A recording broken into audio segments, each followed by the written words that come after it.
I would like to introduce my panel from clinic to courtroom.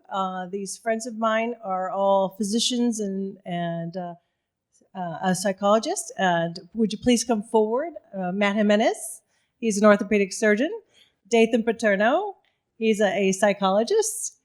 Rob Citronberg, infectious disease physician. Lucio Pavone, plastic and reconstructive surgery. Do we have everybody? Cool. Mike, well, yeah, Dr. Bovis, where are you? Did he have to go? Oh, good. Here he is. And Jorge Bovis, neurosurgeon. Many of you in this room who are attorneys have worked with these testifying experts. Some of these experts have a lot more experience than others on this panel. And I think just to throw it out there, the interest of what they're doing to help support the plaintiff attorneys in your cases, and understand what their challenges might be, and also if you have tips for them or what they've, tips that you guys have learned over the years in being a testifying expert. So I'm just going to turn it over to Dr. Jimenez is here to my left. And funny enough, all of these guys are all my friends / coworkers / I've been their patient. Thank you.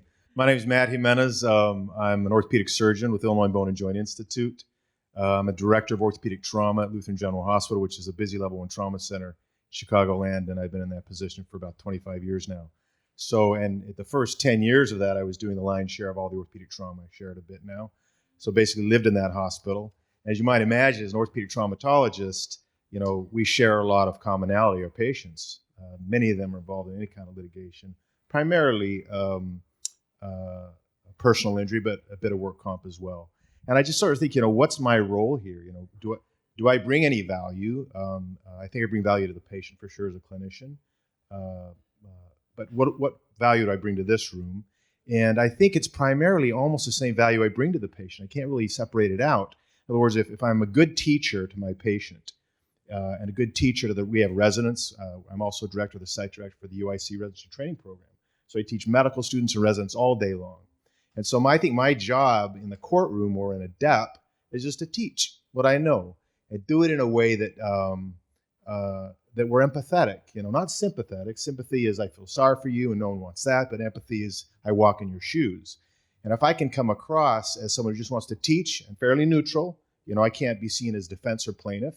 Just, hey, I'm taking great care of this patient, I think. It's a bad deal, and let me tell you what it means. And then do it in a way I think that I use lay terms, and I really sort of just talk about what it would mean to this family or this plaintiff or, how it plays out in their life. I think that's important. And, I was thinking about, what I would say if I don't have any prepared remarks, but I got 14-year-old triplets to play AAA hockey. And if I go watch them practice and they're practicing, they're not going full go, but then they're not going to go full go in the game. By the time you got to go full go in practice and you play on the weekend like you practice all day. And I think it's the same way, like the best, all these folks here are experts because all day long they teach and they're empathetic and they communicate well to their patients. You can't have someone that's going to all of a sudden be a great communicator to the jury or an adept that they're not into that just in general all day long. So I think that's where I think we bring value. We're just sort of into that. And then what I've learned over time on communication is, we're all mammals and primates, and we've all evolved to read body language. So that's real important to me when I'm talking to anybody, juries or anybody else, that they have to see me with open body language. I can't be closed off. I could say to you, I love you, but you don't believe it. I could say, God, I really hate you. So you're not believing my words, you're reading my body language at all times. That's what we always do. We read each other's body language. So with patients, I'm sitting and I'm open, and with patients and anybody I'm communicating with, I think I've learned that I just have to prove to them that I mean it and I'm empathetic and I give a damn, basically. And then that plays, I think, in the courtroom. Thanks. Hi, I'm Dathan Paterno. I'm a licensed clinical psychologist. 22 years in the business. I started my own practice about 16 years ago. Highland Park, Naperville, Park Ridge is kind of the flagship station right now. That's where I work. I've been working with children, adolescents, and adults pretty much my entire life. Do a lot of psychological testing with children and adolescents, particularly in terms of learning problems, but also adverse childhood experiences and diagnosing a lot of PTSD. I was thinking about also what I was going to talk about. I'm really new to this field. I'm just involved in a couple cases, so I'm really absorbing a lot. And I was trying to think about what I can offer as a clinical psychologist when I work on a case like this. So what I was thinking about is clinical psychology for a lot of people is a little bit like astrology. You know, people kind of look at you funny when they think about clinical psychology, and for good reason. I'm a critic of my own profession. We have the worst manual known to man, the DSM. It's not very valid and it's not very reliable, and yet we use it all the time. We have to, otherwise we don't get paid. We can't mind read. Okay, a lot of people think that we can. Please don't tell my wife that I can't. That's a very valuable tool for me when I need it. But no, we can't mind read. We can't predict violence very well. People want us terribly to be able to predict violence, but we can't do a very good job of that. But what we can do is this. We can quantify and we can classify human suffering, non-corporeal human suffering. These gentlemen here probably do the corporeal suffering. I do the non-corporeal or spiritual, psychological, psychic, mental, whatever you want to call it. We use a lot of different words in our field, but we can quantify and classify that. And that really gets at our humanity. And I imagine that in cases like this, where we're really talking about the body and the soul and the mind and the spirit and functioning and emotion, I take umbrage with the notion that it's not all about feelings. It certainly is about feelings to a certain degree when it comes to psychologists, but also how it affects thinking. So that's kind of my sweet spot there is I quantify and I classify those things. And I think that can really be helpful in a lot of these cases. And so I'm doing a lot of learning and thinking about how I do that with my psychological testing. But just like you were explaining, it's not just the objective psychological tests, which can be very valuable, but it's really just being empathic with a person and learning their story and buying their story and giving them the benefit of the doubt. That's really important. If we believe people that we talk to, we can really learn a lot. So that's what I do as a clinical psychologist. Thank you. My name is Rob Citronberg. I'm an infectious disease specialist. I also work primarily at Lutheran General Hospital. I've known Matt for probably all those 25 years. I've been doing medical legal work probably for almost 20 years. My career started, I think I got a cold call from an attorney probably 18 or 19 years ago and said, would you like to look at a case? I'm sure, but I don't know what to do. But so I looked at the case form. I enjoyed it. And I've been doing it more and more as time has gone on. I work for both plaintiffs' attorneys and for defense attorneys. Really, I'll listen to anybody who calls. I think the thing that I've learned the most about my work, my medical legal work, is to be intellectually honest. Just in the last week, I offered an opinion to a defense attorney that wasn't going to help his case. I offered an opinion to a plaintiff's attorney just the other day that was not going to help his case.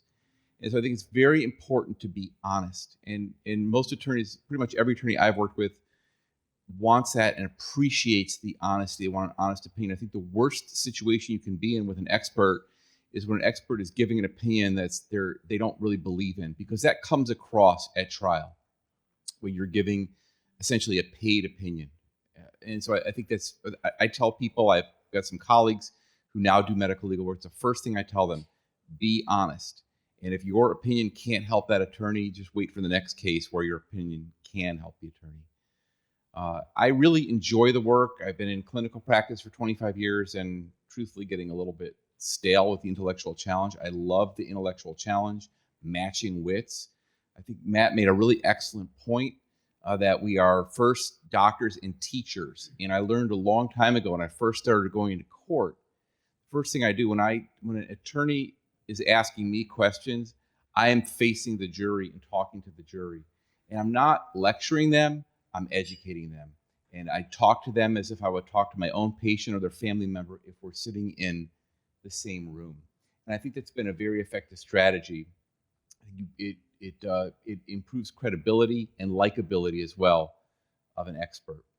I've been up against other experts on the other side in some cases, and I think the likability of the expert actually is underrated. It's really important that your expert is likable to the jury.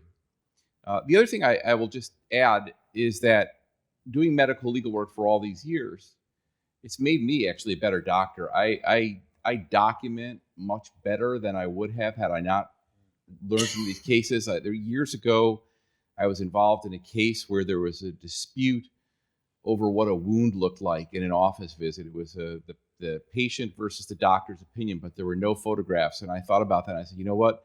We should get a camera in our office. And to this day, every wound is photographed, every office visit, and saved electronically so that there will be no dispute. So I've learned so many tricks along the way that actually made me a better physician. And so I'm grateful for my work in that as well.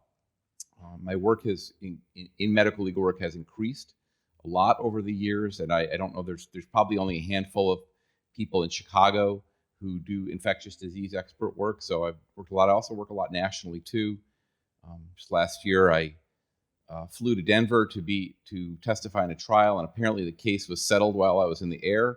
So I got to Denver, got to the courthouse, turned around, and went back. But I do work a lot all over the country as well too. So I really enjoy it. It's been, I think, a great addition, and it's really enhanced and enriched my career. And then just let me interrupt for 1 second, Dr. Bovis. About 15 years ago, Dr. Bovis and I were on the same case with Corboy and Demetrio. And it was my first case, thanks to this man who introduced me to Flip Corboy and his staff. But I was asked to review a case, an anticoagulation case where someone had a spinal bleed and had suffered quadriplegia from that spinal bleed. And Dr. Bovis was an expert on the same case as mine. So we just kind of, it's kind of a monumental experience that got me into this part of the medical legal profession. So go ahead, Dr. Bovis. Yeah, thank you, Amy. I'm George Bovis. I'm a neurosurgeon. I work at Amita Health, also Lutheran General Hospital, and Alexian Brothers and Hinsdale Hospital. I think I'm still relatively new to this. I started with Amy 15 years ago on that case, and it was really a mechanism of injury case is really what the attorneys wanted to know. How did this hematoma happen after a spinal tap in a patient that was anticoagulated? So, I mean, yes, it was with the plaintiff's attorney, but it really was a mechanism injury. So I felt very comfortable about doing it. I felt it was fascinating. It was a fascinating case. And that's really what got me started in the business. And I must honestly tell you, I think what Rob and what Matt have said have been, really succinct and excellent. You have to be intellectually honest. I think you need to have an interest in the case. I think it needs to engage you. And I think you need to look at the facts of the case. And when I decide if I accept a case for an attorney, it really has to do with, can I look a jury in the eye, and can I look another attorney in the eye, and can I look at the plaintiffs and the defendants in the eye and say that I was honest in delivering a clear, concise message that I can sleep well at night. And if all of those things check out, then I'm more than happy to take a case either for the defense or for the plaintiffs. And when we speak to juries, and when we speak to attorneys, and when we speak to clients, it really is like educating them. And I would just reiterate what Matt and Rob said as well too. We do that so many times in our office, and I, as a surgeon, when we're discussing an operation, it really is a discussion of their pathology and symptoms, the films, or what we plan on doing, and what we expect the results to be. And I think litigating a case, I think explaining a case, I think defending a case, or helping you guys try a case is very, very similar to that. It really is bringing that case to life, making it understandable in very simple terms, not the way we discuss a case among physicians, but how we discuss it among lay people. And it has been very, very gratifying to me as well. Thanks. My name is Lucio Pavone. I'm a plastic and reconstructive surgeon in the western suburbs. I worked at Elmhurst Hospital and Edward Hospital in Naperville. I'm relatively new to this arena. I've worked on a handful of cases now. I initially got started with this sort of by accident. I just given a deposition as a treating physician, and from that I was contacted by an attorney to review a case, and I've had the opportunity now to work on cases for both defense and the plaintiff side. I think a lot of the stuff I was planning to say has already been said, but for me, it has really helped my practice just in terms of my documentation, avoiding pitfalls in documentation. I found it to be very intellectually stimulating. As other panelists have alluded to, sometimes you can sort of get caught into mundane, areas of your practice. So it's nice to have sort of something different to work on. And the last thing I'd like to say, just in terms of what was talked about, intellectual honesty, I think for me, I found that limiting my work to things that I truly feel I'm an expert in, not only things that, plastic surgery is a very broad field, so we operate from head to toe. We do cosmetic surgery, reconstructive surgery. And so just to focus on cases, things that not only I've done in the past or do once in a while, but that I really, do frequently, I'm very comfortable with, I know the literature, et cetera. Yeah, I don't disagree with the intellectual honesty piece, but I just want to sort of add a personal nuance on that. It's kind of the idea, what's the truth? And then both sides have an expert, and both sides use the literature to support their truth. And both sides, I think, are trying to be fairly honest regarding the truth. And those of us that are involved in not only publishing but understanding literature, we know how flawed the literature is. And there's very few level 1 studies that are, double-blind prospective trials. Those studies that we look at are cohort control studies are level 4, and they're extremely flawed. And therefore, the truth that we're being honest about can be colored on either side and supported robustly through the literature. So I think the honesty is important, but it still comes down to, I think, are you committed to your argument that you're seeing as intellectually honest, and how are you going to convey that? How are you going to come off? And how you communicate that? And how are you perceived by the jury and or anybody else in the room? And I think it has to sort of be as an empathetic, caring physician, because we can all argue about truth and honesty and support both sides quite effectively. I also am for intellectual honesty, just in case there's a question about that. I just think it's ambiguous. What's true here? Didn't want to be left out. One question I have for you guys is, like we know, some of you have done this more than others, but tips that you might have for some of those that haven't testified as much, challenges, or words to the attorney. How can you help me better on delivering my story to the jury? Yeah. I'll give my opinion on that. I think the most important thing is to be prepared. And when I get a case, I look at the records. I really scour the records. I look at every last detail. And when I'm preparing for when I go to a deposition, I'm prepared. Many years ago, I gave a deposition. It was early in the career doing this, and I just wasn't prepared. And I got shown up because I just I wasn't prepared. And I think that you put the time in, the preparation, it really pays off.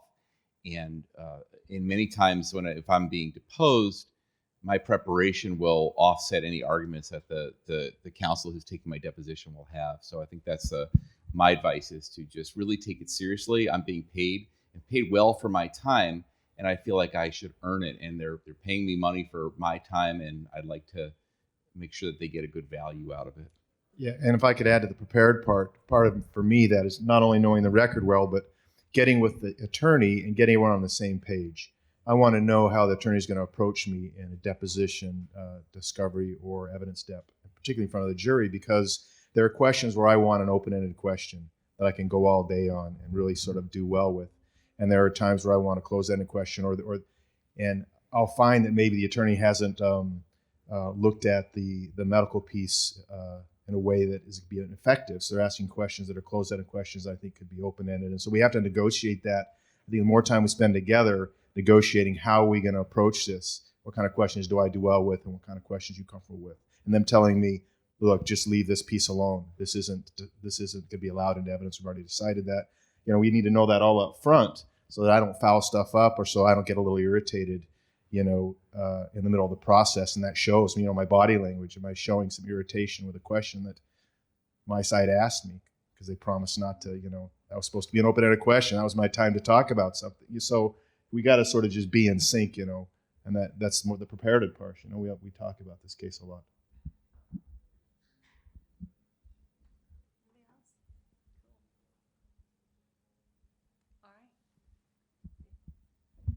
Thank you. Thank you all. Does anybody have any questions for our physician, psychologist, testifying experts up here? No, good. All right, cool. Thank you so much, you guys. Thank you. So great to have you.